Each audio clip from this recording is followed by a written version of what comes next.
Another way to have your own staff is called supported living. This is where staff come to your home to support you or help you in the community.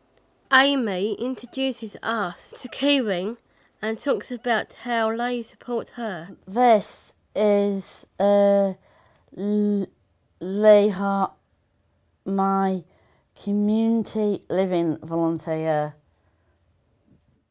If I need help with, if I get a letter that I don't understand, I can ring him up and he will come round and he'll sort of explain it so I can understand it.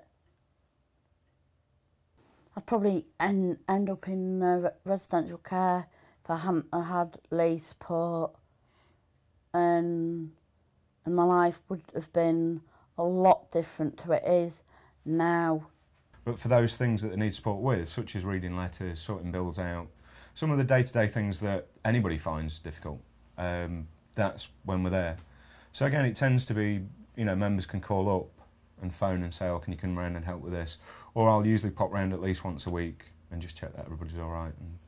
I've got a building site account that I've been saving money in for my food and for my phone bill and also for my broadband as well.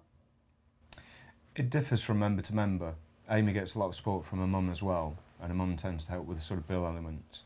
So if a member tends to not have the support of family members or somebody else, then the community living volunteer is more involved in budgeting and the money side of it.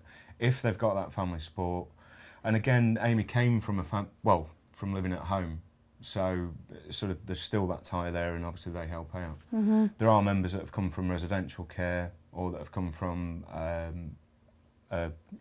residential schools, and that they don't have that family support or anybody else. So the CLV tends to be more involved in those areas. But again, people can ask for help or not ask for help. So it's also it develops, doesn't it? When you first moved in, it does. There was different things that we helped with, and yeah, it changes. Was, yeah, it was. As life changes, right? Mm-hmm. A lot of the time, it can just be encouragement, to try something that you haven't tried before, to have a go at doing something, and then talking about what that was that you tried to do and why it wasn't working, or how it could work and how you could do it differently in the future. Yeah. So it's not always a case of just it'd be too easy really just to find a job and plonk somebody in it, or find something for somebody to do. But it's whether they actually want to do it, whether there's a reality behind it, that it's something that they've made a choice of. Mm-hmm. And sometimes, well, my personal view is no choice is a good choice. If people actually turn around and say they don't want to do something, that's better than just going along with it and doing something, which tends to be, in a lot of organisations, people don't get a choice.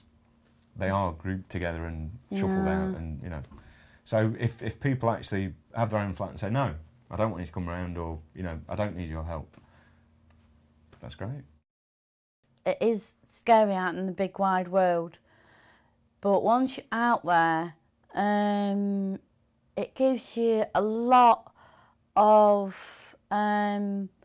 confidence to go out and achieve what you want to do in your life.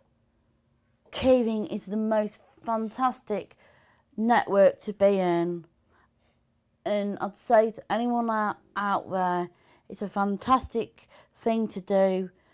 And if you've got your own place, you've got your own independence, and you've got your own life, and you don't have to live by anybody else's, only by your own rules. And that's what I'd say to people that have never heard of Keyring.